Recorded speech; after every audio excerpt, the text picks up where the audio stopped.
Hi guys, this week we have a quick marketing tip for you. We're going to be releasing these on a weekly basis. This will replace our past mastermind sessions, so we will be posting short videos to our Facebook page on a weekly basis for you guys to watch, enjoy, and then hopefully gain some tips. So what are we going to talk about today?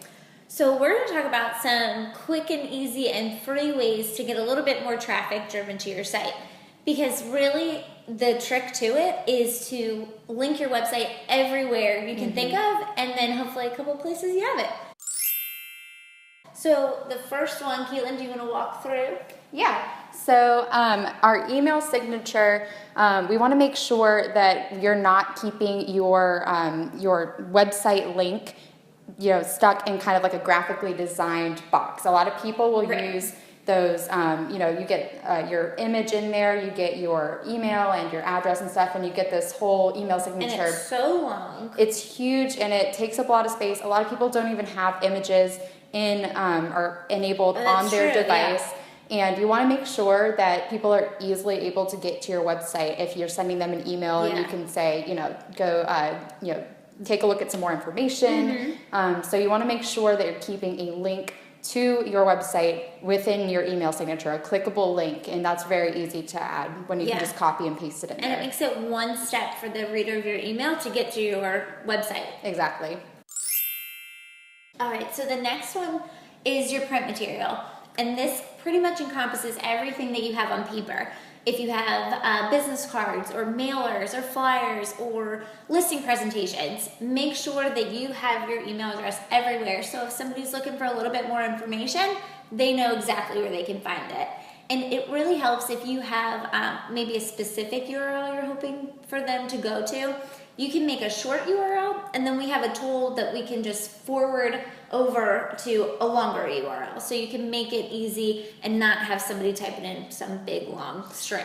Right, and another thing that you can do within your website is use our source tracking tool. So once you have a shorter URL picked out, you are forwarding that to another URL on your website, we can make sure that that is connected to some sort of source tracking. So if you send out a postcard and you get a lead from that, you'll know exactly where they came from, and that's a really good way to make your marketing services measurable in terms of results. Absolutely. Okay guys, our third tip that has to do with adding your website URL is to make sure to add it to all of your social sites. So I will see a lot of people set up, get excited to set up their Facebook page or their Instagram, and it's something that's easily overlooked because it's something as small as a URL, but it's really important to not only make that prominent, but make sure you're including it across all social sites. So adding it maybe in your cover photo, definitely adding it where they give you the opportunity to add your website like in your URL. bio. Right. So kind of keeping that in there so that if people do learn about you from social media, they're able to get back to the place where you want them to go, where they can find homes and learn about you. Yeah, absolutely. And when you're posting, if anything is kind of relevant to something on your website, include a link back to, again, where they can find some more information, so you're driving people over from social back to your website.